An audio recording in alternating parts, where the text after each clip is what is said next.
Sir sir cross ಆಗಿ sir mobile still photographer sir ಇಲ್ಲೇ ಇದ್ದಾರೆ ಸರಿ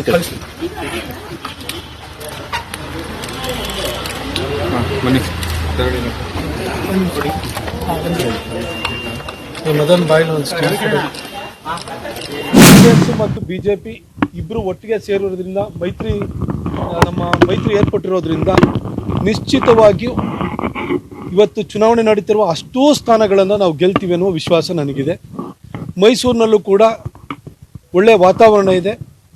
ನಾಲ್ವಡಿ ಕೃಷ್ಣರಾಜ ಒಡೆಯರು ಮೈಸೂರು ಸಂಸ್ಥಾನಕ್ಕೆ ಒಳ್ಳೆಯ ಕೊಡುಗೆಯನ್ನು ಕೊಟ್ಟಿದ್ದಾರೆ.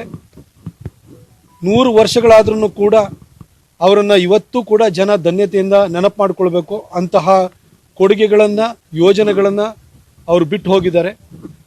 ಅವರ ವಂಶಕ್ಕೆ ಸೇರಿದಂತಹ ಯದುವೀರವರು ಬಿಜೆಪಿಯ ಅಭ್ಯರ್ಥಿಯಾಗಿದ್ದು ನಿಶ್ಚಿತವಾಗಿಯೂ ಕೂಡ ಒಳ್ಳೆಯ ಅಂತರದಿಂದ ಗೆಲುವು ಸಾಧಿಸ್ತಾರೆ ಅನ್ನೋ ವಿಶ್ವಾಸ ನನಗಿದೆ. ಚುನಾವಣೆ ನಡೀತಾ ಇರುವಂಥದ್ದು ದೇಶಕ್ಕೆ ಒಂದು ಸಮರ್ಥ ನಾಯಕತ್ವವನ್ನು ಯಾರು ಕೊಡಬಲ್ಲರು ಅನ್ನೋ ವಿಚಾರವನ್ನು ಇಟ್ಕೊಂಡು ಕಳೆದ 10 ವರ್ಷಗಳಿಂದ ನರೇಂದ್ರ ಮೋದಿಜಿಯವರು ಒಂದು ಸದೃಢವಾದಂತಹ ದೇಶವನ್ನು ಕಟ್ಟೋದ್ರ ಜೊತೆಗೆ ಒಂದು ದಾಡಸಿತನದ ನಾಯಕತ್ವವನ್ನು ಕೂಡ ಕೊಟ್ಟಿದ್ದಾರೆ.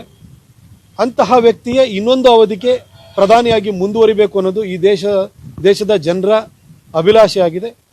ಅದಕ್ಕೆ ಕೊಡಗು ಮತ್ತು ಮೈಸೂರು ಕೂಡ ಹೊಸದೇನಲ್ಲ. ಕೊಡಗು ಮತ್ತು ಮೈಸೂರಿನ ಜನನು ಕೂಡ 2014 ಮತ್ತು 2019ರಲ್ಲಿ ಮೋದಿಜಿಯವರ ಹೆಸರಲ್ಲೇ ನನ್ನನ್ನು ಗೆಲ್ಲಿಸಿದ್ರು. ಈ ಸಾರಿನೂ ಕೂಡ ಮೋದಿಜಿಯವರ ಹೆಸರಿನಲ್ಲೇ ಯದುವೀರವ್ರನ್ನು ಗೆಲ್ಲಿಸ್ತಾರೆ ಅಂತ ನನಗನ್ನಿಸ್ತಾ ಇದೆ.